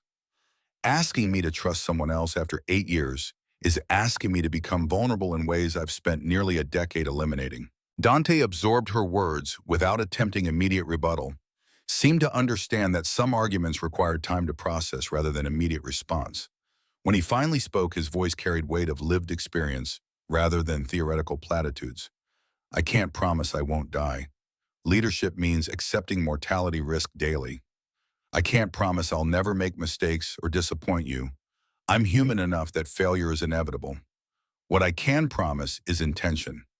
I will try every day to be worthy of your trust, to protect you, support you, give you space to be whoever you need to be while offering partnership when you're ready. The mate bond doesn't require you to surrender independence. It offers chance to build something stronger than either of us could maintain alone. Before Arya could respond, Sarah appeared in the yard entrance, moving with urgency that bypassed courtesy. Her expression carried grim news, the kind that changed everything, and demanded immediate response. Scout team just reported back. Marcus's army is moving. Not in 6 weeks, not next month now. They're 3 days from our border with full force deployment. 600 fighters, siege equipment, and coordination suggesting they know about Finn's capture and our accelerating timeline. The war room transformed into nerve center for coordinated defense maps updated hourly as scouts reported Marcus's advance. 600 fighters moving with military precision through mountain passes, their route calculated to hit Ironclad's weakest defensive position, eastern approach, where terrain favored attackers and traditional fortifications had crumbled during last season's earthquakes. 3 days until contact meant 72 hours to prepare positions, recall scattered patrols and position forces, where they'd inflict maximum casualties while minimizing exposure. Dante stood at the strategic table surrounded by his command staff, pale blue eyes, tracking troop movements with focus that bypassed exhaustion. Liam anchored his right side, Sarah his left, both veterans radiating grim determination that came from surviving battles younger warriors only studied.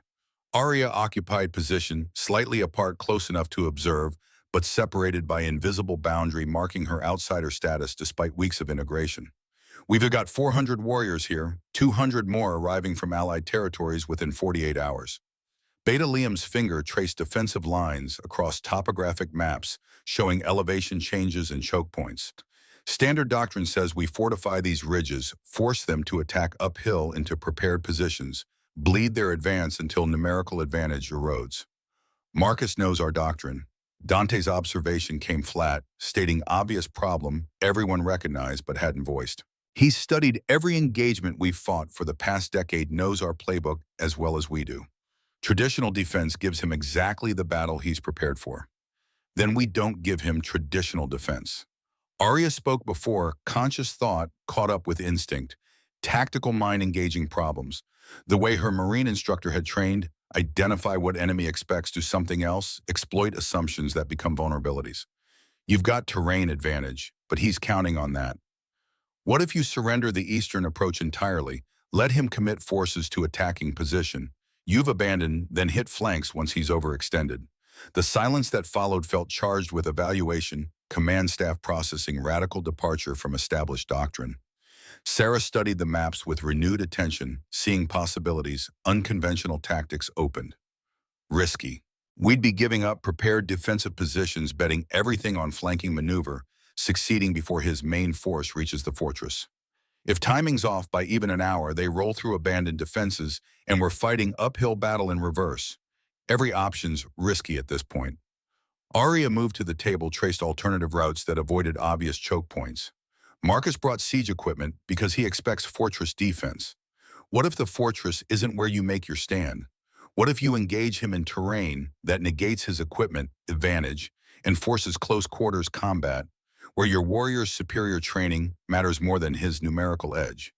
Liam's scarred face carried calculation, decades of combat experience, evaluating proposal against lived reality of battlefield chaos. You're describing guerrilla warfare. Hit and fade force them to spread out, hunting us pick off isolated units while avoiding decisive engagement. Old school ranger tactics from Border Wars era? Exactly. Arya met his gaze directly, refusing to back down from the weight of his experience. You can't match his numbers in conventional battle, but you don't need to. You need to make this so costly, so bloody, so exhausting that his fighters start questioning whether Marcus's promises are worth dying for. Break their will before you break their lines. Dante absorbed the tactical discussion, his expression revealing nothing, while his mind worked through implications and complications. When he finally spoke, his words carried the weight of command decision that would determine whether hundreds lived or died. Modified version. We don't abandon the eastern approach completely. We make it look defended with skeleton force, enough presence to convince Marcus we're following traditional playbook. Main strength positions for flanking assault, exactly as Arya suggests. When Marcus commits to attacking what he thinks is our primary defense, we hit him from 3 sides simultaneously and turn his advantage into killing ground. The plan crystallized through rapid discussion, command staff contributing expertise that refined broad strokes into executable operation. Cole would lead the skeleton defense, 20 warriors tasked with looking like 200 through movement and noise discipline. Sarah's archers would position on overlooking ridges, providing covering fire, while remaining mobile enough to reposition as battle developed. Liam would command the primary flanking force, 80 veterans whose experience made them worth 3 times their number in conventional engagement. And Arya would lead elite guard strike team with specific mission, penetrate Marcus's command structure, during battle chaos eliminate or capture Reed, and extract intelligence about remaining conspiracy networks before they could rebuild. You're putting her in the most dangerous position on the battlefield. Liam's objection came private after formal planning concluded, his voice pitched low enough only Dante could hear clearly. She's your mate, symbolic legitimacy of your rule according to the prophecy, and you're sending her on assassination mission behind enemy lines. She's also the most qualified person for that mission, has personal stake that ensures motivation, and would probably kill me if I tried to bench her for protection. Dante's response carried resignation more than conviction. I can't treat her differently than any other warrior just because the mate bond complicates things emotionally. The mate bond complicates things politically. You die, kingdom mourns and moves on. She dies, prophecy says your claim to rule becomes contested and we face potential civil war during worst possible moment. Liam's brutal honesty cut through emotional considerations to expose strategic reality. I'm not saying protect her because you care, though you do. I'm saying protect her because losing her destabilizes everything in ways we can't afford. Noted. Dante's tone suggested discussion was ending, whether resolved or not. Past movement orders to unit commanders begin positioning forces at 2300 hours tonight. I want everyone in place 12 hours before Marcus reaches engagement range. After Liam departed, Dante stood alone with maps that represented lives about to be risked on decisions he'd made. The weight settled familiar across shoulders that had carried it for 10 years, burden that never lightened regardless of how many times he bore it successfully. Leadership meant accepting that people died following your orders, that tactical necessity sometimes demanded sacrifices that haunted dreams for years afterward, that being right strategically didn't eliminate guilt when body counts finalized. Arya found him there as midnight approached her presence, announced by deliberate footsteps that gave him time to compose himself before turning to face her. She'd changed into combat gear that spoke of careful preparation, functional clothing, without unnecessary bulk weapons, positioned for quick access, hair braided tight to prevent interference during close quarters fighting. Liam thinks sending me on the Reed mission is mistake. Her words came statement rather than question observation, delivered without accusation. Liam thinks protecting assets that provide strategic value is more important than respecting their autonomy and capabilities. Dante moved away from the table, created space for conversation that didn't happen across maps marking where people would die. He's not wrong from pure tactical standpoint, but he's also not accounting for variables that don't fit neatly into strategic doctrine. Like the fact that I'll go after Reed regardless of whether you authorize the mission. Like that, yes. Dante allowed himself a tired smile. You've spent 8 years hunting him, gathered intelligence that brought you to Marcus's facility, and survived 4 months in conditions that would have broken most people. Pretending you'll accept being sidelined when opportunity finally presents itself would be stupidity on my part. Better I integrate your objective into operational planning than have you go rogue and compromise both missions. Practical leadership. Arya's tone carried something that might have been approval. Most alphas would try to lock me down for my own protection. Most alphas are idiots who confuse dominance displays with actual leadership. Dante closed distance between them, fractionally not crowding, but making the conversation intimate rather than professional. I need you to understand something before battle begins. If circumstances force choice between completing mission and staying alive, I need you to choose survival. Reed's not worth dying for. Revenge isn't worth your life. Nothing is worth losing you. The mate bond flared between them, golden warmth surging with intensity that made Arya's breath catch. She'd felt it building over weeks, connection growing stronger through shared purpose and proximity. But Dante's words pushed past intellectual acknowledgement into emotional territory she'd avoided through discipline and fear.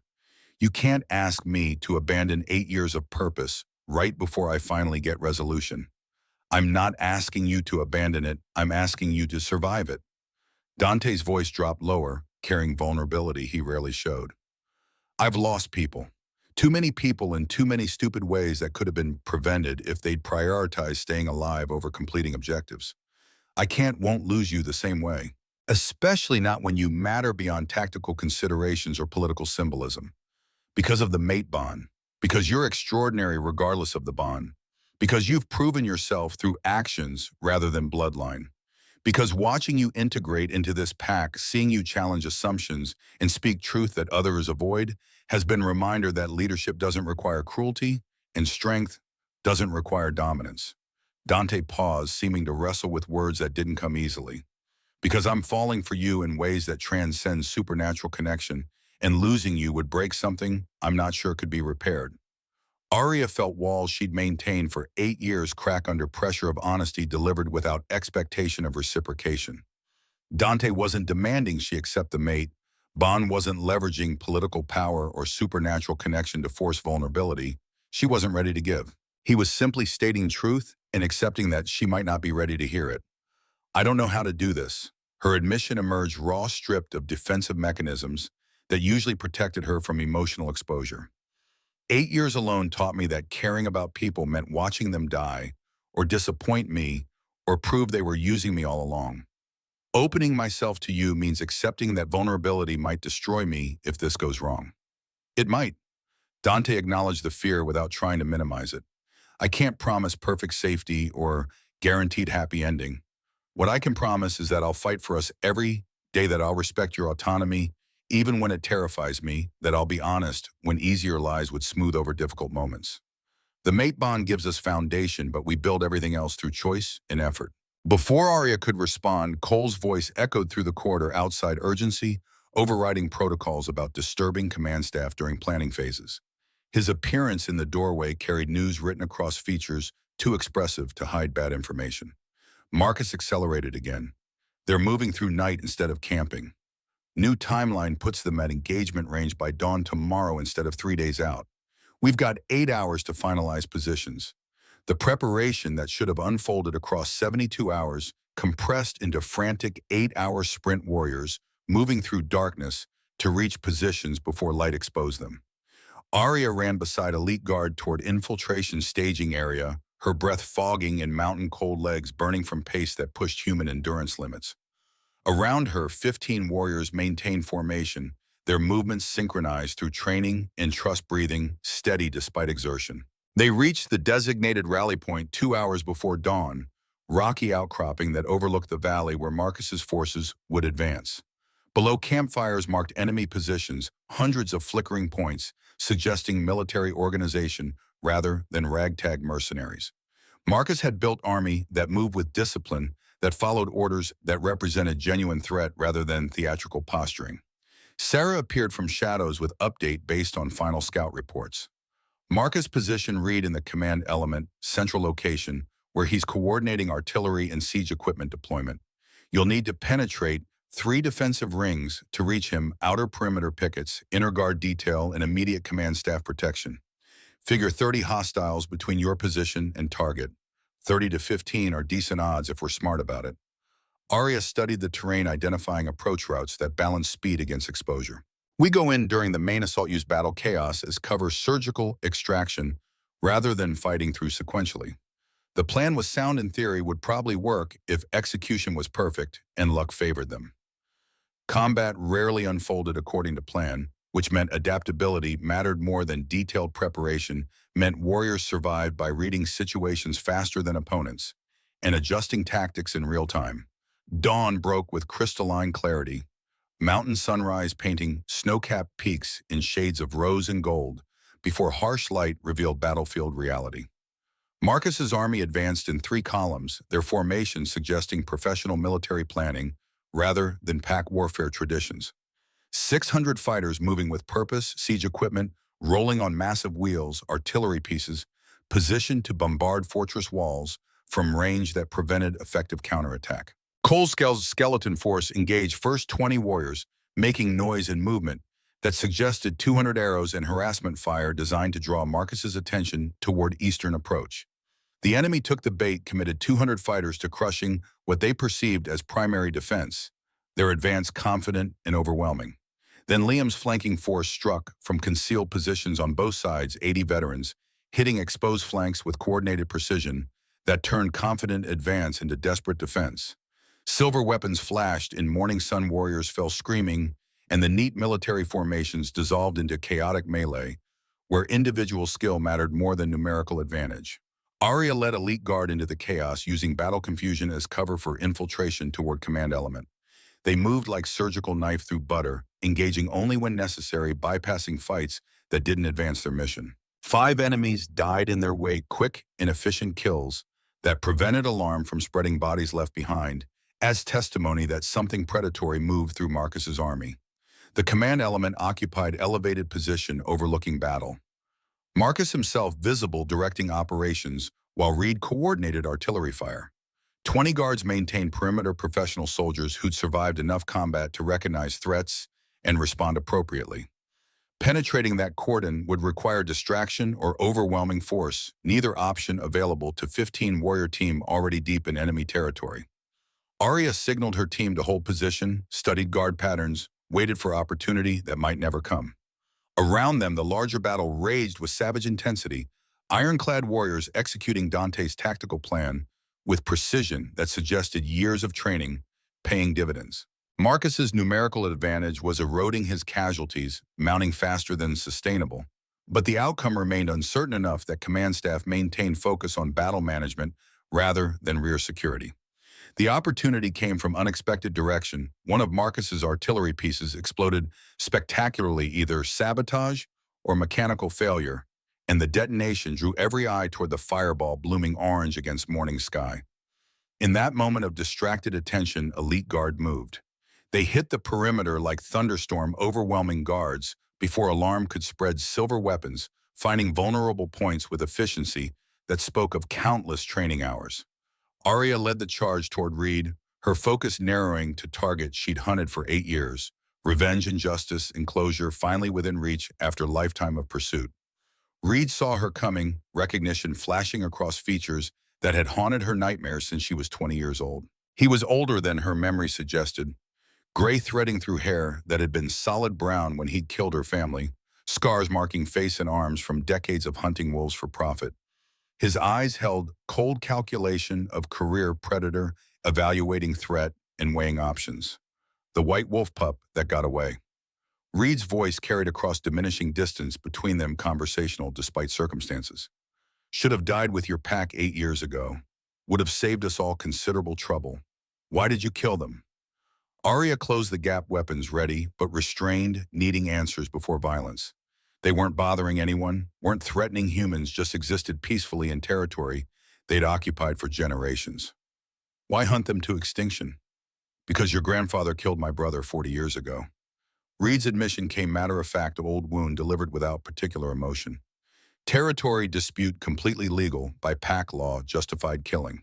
But my brother still died, and I spent 4 decades making every white wolf I could find pay for that death. Your family was just continuation of project that's consumed my adult life. So you murdered innocents for revenge that had nothing to do with them. Arya felt rage building, 8 years of contained fury demanding release.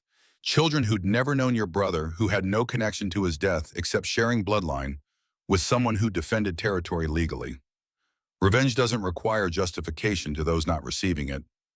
Reed shrugged, apparently unbothered by moral implications. I wanted white wolves extinct. I had resources to make that happen, so I did. Simple as that. The honesty was somehow worse than elaborate justification would have been, revealed Reed as man who'd committed genocide for personal vendetta without troubling himself about ethics or proportionality. Arya had spent 8 years imagining this confrontation, had rehearsed speeches and demands, had believed confronting her family's killer would provide closure that made suffering worthwhile. Instead, she felt empty, recognized that Reed was just broken human who'd turned trauma into violence and never questioned whether his actions were defensible. Killing him wouldn't bring her family back, wouldn't erase 8 years of hardship, wouldn't fill the hollowness that revenge-focused existence had carved into her center. You're pathetic. Arya's words came from someplace beyond rage, from exhausted clarity that saw Reed clearly for first time. You spent 40 years destroying lives because you couldn't process grief appropriately, and now you're just old hunter working for tyrant because nobody else would hire you. That's your legacy, wasted life, pursuing meaningless revenge that accomplished nothing except spreading suffering. Reed's expression shifted, something like shame flickering across features before defensive anger replaced it. You think you're better. You spent 8 years tracking me for exact same reason. The difference is I'm stopping. Arya lowered her weapons, conscious choice made in moment of absolute clarity. I could kill you right now, probably should, from pure justice standpoint, but that would make me the same as you, someone who prioritizes revenge over becoming a better person. So instead, you're going to stand trial, face every family you destroyed and answer for every murder, spend whatever life remains in prison, knowing you failed completely, and your brother's death was meaningless waste. Before Reed could respond, Marcus's roar echoed across Battlefield Alpha Command that cut through combat chaos with supernatural force. His massive form crashed through his own guards toward the command element, having apparently noticed infiltration team and abandoned battle management to protect his military advisor. Arya turned to face Marcus, prepared to defend position, but movement from her peripheral vision resolved into Dante, arriving from opposite direction. The Alpha King had apparently tracked her team's infiltration, had positioned himself to provide backup, and now stood between her and Marcus with expression that promised violence to anyone threatening his mate. The confrontation that followed happened in compressed time, Alphas clashing with supernatural force that shook ground beneath combatants' feet. Marcus was powerful, decades of dominance displays and casual violence, creating aura that pressed against consciousness like physical weight. But Dante was precise, moved with economy, that suggested he'd evolved beyond needing dominance displays to prove capability, fought with tactical awareness that made every action serve strategic purpose. They fought through the command element, destroyed expensive equipment, scattered guards who'd survived elite guard assault. Around them, the larger battle tilted decisively toward ironclad forces. Marcus's army breaking as casualties mounted beyond sustainable levels, and warriors began surrendering rather than dying for leader who'd abandoned them to chase personal objectives. Marcus recognized defeat approaching, made desperate lunge toward Arya, apparently calculating that killing prophesied White Wolf would destabilize Dante's rule even if battle was lost. He never reached her. Dante intercepted with speed that defied his size, drove Marcus to ground with impact that cracked stone, and in a moment of crystalline clarity drove silver blade through his opponent's chest with precision that bypassed ribs to find heart directly. Marcus died, gurgling, rage eyes locked on Dante with hatred that persisted beyond consciousness fading. His death rippled through remaining fighters, supernatural awareness of Alpha's passing spreading through pack bonds that survived distance and chaos. Within minutes, organized resistance collapsed Marcus's army, surrendering en masse to ironclad forces that had bled for every meter of ground. The battle was over. 4 hours of savage combat that left hundreds dead or wounded, valley floors soaked with blood, survivors too exhausted to feel victory beyond immediate relief at having survived. Arya stood amid carnage, holding Reed in custody. Her 8-year quest concluded in ways she'd never anticipated, revenge abandoned in favor of justice that felt more substantial than violence could provide. Dante found her there as medics began triage work that would consume days. His armor was dented and blood-stained, exhaustion written across features that carried weight of command decisions that had determined who lived and died, but his eyes held relief that transcended tactical victory. "You're alive," his words came, simple statement of fact that carried more emotional weight than elaborate speeches could manage. "So are you." Arya met his gaze, directly acknowledged truth she'd been avoiding through fear and learned wariness. "I was terrified you'd die protecting me, that I'd lose you right when I'd started believing connection was possible, that opening myself to the mate bond would result in exactly the pain I'd spent 8 years avoiding. But I didn't die." Dante closed distance between them, raised one blood-stained hand to cup her face with gentleness that contrasted his appearance.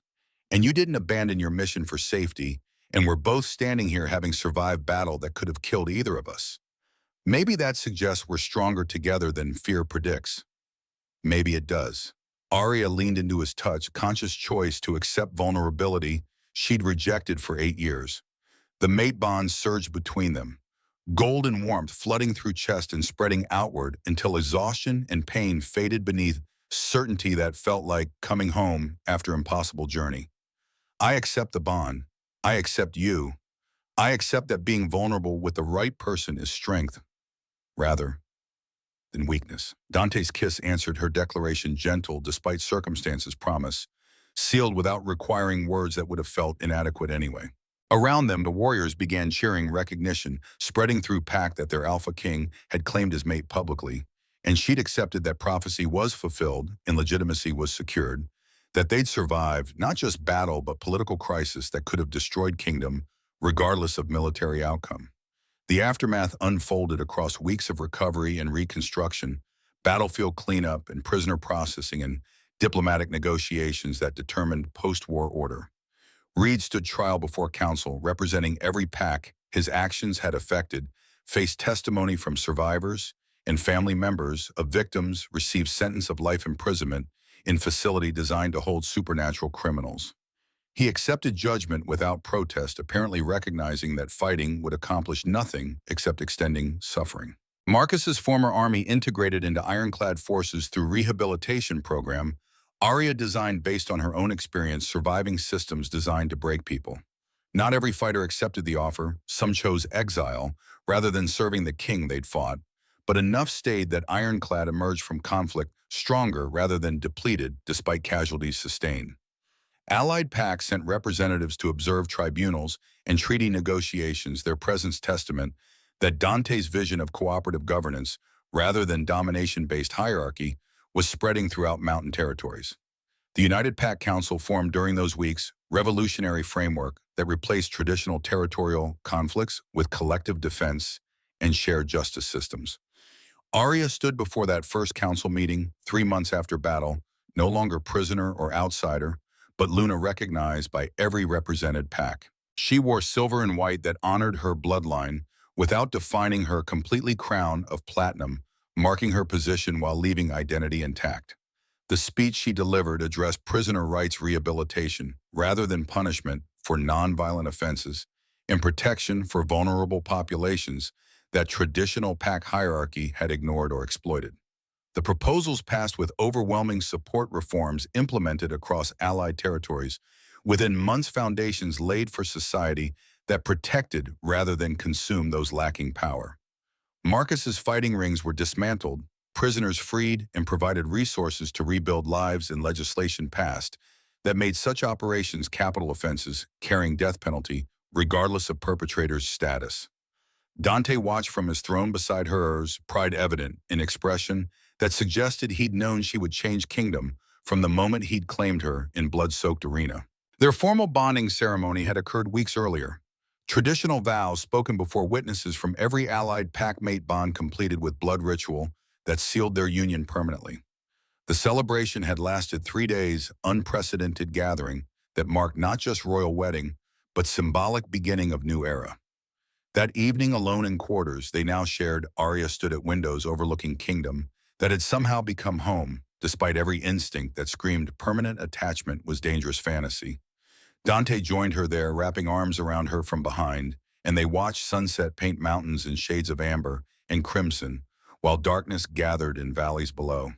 "Do you regret it?" His question came soft, vulnerability evident, despite months of partnership that had proven itself through crisis and conflict. Accepting the bond, becoming Luna, taking on responsibilities you never asked for. Arya considered carefully before responding, wanted to answer truthfully rather than offering comfortable platitudes. "Some days, when politics gets exhausting, or when I remember how much simpler life was when I only had to keep myself alive. But mostly no. Mostly I recognize that what I had before wasn't living, it was just surviving with purpose. This is living. Complicated, frustrating, occasionally terrifying, but living in ways I'd forgotten were possible." She turned in his arms to face him directly, saw mate who'd proven himself through actions rather than words, partner who challenged her to be better while accepting her exactly as she was. "They threw me in that arena expecting me to die quickly and quietly.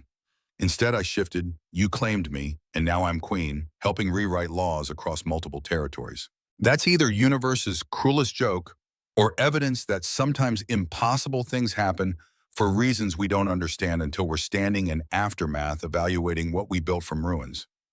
I prefer the second interpretation. Dante's smile carried warmth that had become familiar over months of partnership.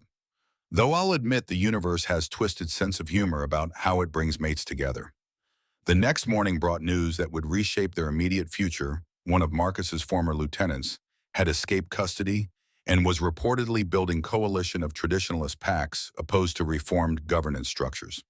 The threat was real, would require attention and resources, but facing it felt different than previous crises.